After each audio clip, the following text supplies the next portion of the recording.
আপনি কি এমন একটি স্মার্টফোন খুঁজছেন যা ভিড়ের মধ্যে হারিয়ে যাবে না, যার ডিজাইন আপনাকে নস্টালজিক করে তুলবে কিন্তু পারফরমেন্স দেবে আধুনিকতার ছোঁয়া? যদি আপনার উত্তর হ্যাঁ হয়, তবে আজকের ভিডিওটি আপনার জন্য। কারণ সনি তাদের বিখ্যাত এক্সপিরিয়া সিরিজের নতুন ফোন সনি এক্সপিরিয়া 10 মার্ক 7 কে নিয়ে চলে এসেছে। গত বছর এক্সপিরিয়া 10 মার্ক 6 নিয়ে আমাদের কিছু অভিযোগ ছিল, বিশেষ করে এর 60 হার্জের ডিসপ্লে আর ক্যামেরার পারফরমেন্স নিয়ে। কিন্তু সনি কি এবার আমাদের কথা শুনেছে? এই ফোনটি কি হতে পারে বছরের সেরা মিড রেঞ্জ স্মার্টফোন, বা এটা দামি বা কেমন? চলুন আজ আমরা এই সব প্রশ্নের উত্তর খুঁজে বের করব। তো দেরি না করে চলুন শুরু করা যাক আজকের ভিডিওটি। এবার আসা যাক ডিজাইনের বিস্তারিত আলোচনায়। ডিজাইন দেখে হয়তো বুঝতে পারছেন একদমই নতুন কিছু উপহার দিয়েছে সনি। হরিজন্টাল ক্যামেরা মডিউল, এখানে আবার সনির ব্র্যান্ডিংটাও আছে। আমরা সাধারণত এমন ডিজাইন সনির ফোনে খুব বেশি দেখি না। ফোনটির সামনে রয়েছে কর্নিং গোরিলা গ্লাস ভিক্টাস 2 এর সুরক্ষা, যা এটিকে বেশ টেকসই করে তুলেছে। ফ্রেম এবং ব্যাক প্যানেল প্লাস্টিকের হলেও সনি এমন ভাবে ফিনিশিং দিয়েছে যে এটিকে কোনোভাবেই সস্তা মনে হয় না। এর ওজন মাত্র 168 গ্রাম, যা এই সাইজের ফোনের জন্য খুবই হালকা। ডিজাইনটা অনেকটা ক্লাসিক সনি এক্সপিরিয়া ফোনের মতো, ফ্ল্যাট এজ এবং স্লিম বডি। আমার কাছে এই টার্কোয়েজ কালারটা অসাধারণ লাগছে। এছাড়া ফোনটি হোয়াইট এবং চারকোল ব্ল্যাক কালারেও পাওয়া যাচ্ছে। এর সবচেয়ে বড় আকর্ষণ হলো এর কম্প্যাক্ট ফর্ম ফ্যাক্টর। ছোট ডিসপ্লে এবং 21:9 অ্যাসপেক্ট রেশিওর কারণে ফোনটি এক হাতে ব্যবহার করা খুবই সহজ। পোর্টসের বাটনই বলে ডান দিকে রয়েছে পাওয়ার বাটন এবং ভলিউম রকার। আর সনির সিগনেচার ফিচার একটি ডেডিকেটেড ক্যামেরা শাটার বাটন, এটি আমার খুবই পছন্দের একটি ফিচার। নিচের দিকে রয়েছে ইউএসবি টাইপ সি পোর্ট এবং স্পিকার গ্রিল। আর উপরের দিকে, হ্যাঁ, আমাদের খুশির জন্য সনি এবারও 3.5mm হেডফোন জ্যাক রেখেছে। হাই রেজলিউশন অডিও লাভারদের জন্য এটি একটি বিশাল প্লাস পয়েন্ট। আর হ্যাঁ, ফোনটি IP65, 68 ওয়াটার এবং ডাস্ট রেজিস্ট্যান্ট, তাই হালকা বৃষ্টি বা ধুলাবালিতে এর কিছুই হবে না। গত বছর এক্সপিরিয়া 10 মার্ক 6 এর সব থেকে বড় দুর্বলতা ছিল 60 হার্জের ডিসপ্লে। সনি এবার সেই অভিযোগকে গুরুত্ব দিয়ে এক্সপিরিয়া 10 মার্ক 7 এ দিয়েছে একটি 6.1 ইঞ্চের full HD plus OLED display, যার রিফ্রেশ রেট 120 হার্জ। এবং এই আপগ্রেডটি চোখে পড়ার মতো ছিল। স্ক্রলিং, গেমিং সবকিছু এখন মাখনের মতো মসৃণ। সনির ট্রিলুমিনাস ডিসপ্লে টেকনোলজির কারণে কালারগুলো খুবই ভাইব্রেন্ট এবং ন্যাচারাল। আর 21:9 সিনেমেটিক অ্যাসপেক্ট রেশিওতে মুভি দেখার অভিজ্ঞতা হবে অসাধারণ। কোনো ব্ল্যাক বার ছাড়াই আপনি পুরোপুরি সিনেমা স্বাদ নিতে পারবেন। গত বছর ডিসপ্লেটি একটু বেশি লম্বা ছিল, তবে এবার এটাকে একটু চওড়া করা হয়েছে। তবে চেঞ্জ হয়নি তাদের সেই মোটা চিন আর বেজেল। যদিও এখানে এখন আর অভিযোগ দিব না, মনে করতে হবে এটা সনির একটা ফিচার। ডিসপ্লের ব্রাইটনেস যথেষ্ট ভালো, সরাসরি সূর্যের আলোতে স্ক্রিন দেখতে কোনো সমস্যা হবে না। এক কথায় মিডিয়া কনজাম্পশনের জন্য এই ডিসপ্লেটি অসাধারণ হবে। অডিওর কথা বললে এই ফোনে রয়েছে ফ্রন্ট ফেসিং স্টোরি স্পিকার। এর সাউন্ড কোয়ালিটি খুবই ইমার্সিভ এবং ক্লিয়ার। আর 3.5mm হেডফোন জ্যাকের সাথে হাই রেজলিউশন অডিও সাপোর্ট একে অডিও লাভারদের জন্য একটি পারফেক্ট ডিভাইস করে তুলেছে।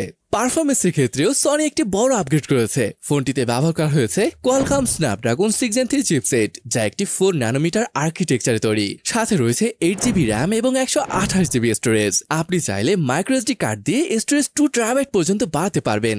দৈনন্দিন ব্যবহারে ফোনটি খুবই ফাস্ট এবং রেসপন্সিভ। অ্যাপ খোলা, মাল্টিটাস্কিং সবকিছুতে দারুণ পারফর্ম করে। গেমিং এর ক্ষেত্রে মিডিয়াম থেকে হাই সেটিংসে আপনি অনায়াসে জনপ্রিয় গেমগুলো খেলতে পারবেন, কোনো বড় ধরনের ল্যাগ ছাড়াই। সফটওয়্যার দিক থেকে সনি প্রায় স্টক অ্যান্ড্রয়েডের অভিজ্ঞতা দেয়। ফোনটি অ্যান্ড্রয়েড 15 এর সাথে এসেছে এবং সনি 4 বছরের অপারেটিং সিস্টেম আপডেট এবং 6 বছরের সিকিউরিটি আপডেটের প্রতিশ্রুতি দিয়েছে, যা প্রশংসাযোগ্য।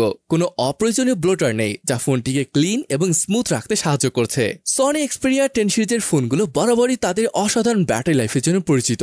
এক্সপিরিয়া 10 মার্ক 7 এর ব্যতিক্রম নয়। ফোনটিতে রয়েছে 5000 mAh এর ব্যাটারি, সাথে স্ন্যাপড্রাগন 6 Gen 3 এর পাওয়ার এফিসিয়েন্সির কারণে আপনি অনায়াসে দীর্ঘ সময় পর্যন্ত ফোনটি ব্যবহার করতে পারবেন এক চার্জে। তবে চার্জিং স্পিড নিয়ে সনি এখনো কিছুটা পিছিয়ে আছে। ফোনটি পিডি এবং কিউসি ফাস্ট চার্জিং সাপোর্ট করলেও ফুল চার্জ হতে প্রায় 1.5 ঘন্টার মতো সময় লেগে যায়। ফোনটিতে রয়েছে সাইড মাউন্টেড ফিঙ্গারপ্রিন্ট স্ক্যানার। এটা এমন একটা ফোনের জন্য যদিও খুব বাজে ব্যাপার, তারপরে এটা কিন্তু স্মুথ ভাবে কাজ করছিল। ক্যামেরা সেকশনে সনির কাছে আমাদের প্রত্যাশা সবসময় একটু বেশি থাকে। এক্সপিরিয়া 10 মার্ক 7 এর পিছনে রয়েছে ডুয়েল ক্যামেরা সেটআপ। মেইন ক্যামেরাটি হলো একটি 50 মেগাপিক্সেলের সেন্সর, সাথে অপটিক্যাল ইমেজ স্টেবিলাইজেশন রয়েছে।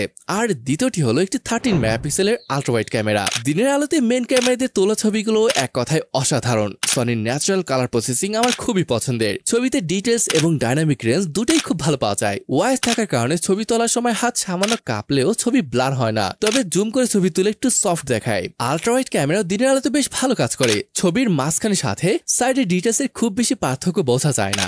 গত বছরের তুলনায় লো লাইট ও ক্যামেরা পারফরমেন্সের উন্নতি হয়েছে। ছবিগুলো এখন অনেক বেশি ব্রাইট এবং নয়েজও আগের থেকে কম। সামনের দিকে রয়েছে একটি 8 মেগাপিক্সেলের সেলফি ক্যামেরা। ভিডিওর ক্ষেত্রে আপনি 4K 30 fps পর্যন্ত ভিডিও রেকর্ড করতে পারবেন। জাইরো ভিএস এবং ওআইএস একসাথে কাজ করায় ভিডিওগুলো বেশ স্টেবল হয়। আর বুঝতেই পারছেন এখানে ডেডিকেটেড শাটার বাটন থাকার কারণে ছবি এবং ভিডিও তোলাটা আরো সহজ হবে। তাহলে সনি এক্সপিরিয়া 10 Mark 7 ফোনটি ভালো দিকগুলো কি কি? প্রথমত এর অসাধারণ কম্প্যাক্ট এবং হালকা ডিজাইন। দ্বিতীয়ত চমৎকার 120 Hz এর ওএলইডি ডিসপ্লে।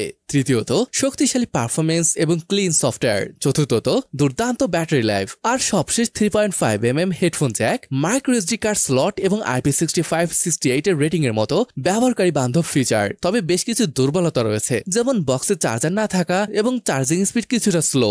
ডিসপ্লে সেই পুরনো স্টাইলের। দাম হিসাবে পারফরমেন্স খুব বেশি ভালো না। এটার ক্যামেরা পারফরমেন্সও দাম হিসাবে খুব বেশি ভালো লাগবে না। আচ্ছা, এটার দাম 70,000 উপরে পড়বে। এবার ভিডিওর শুরুতে করা প্রশ্নে ফিরে আসি।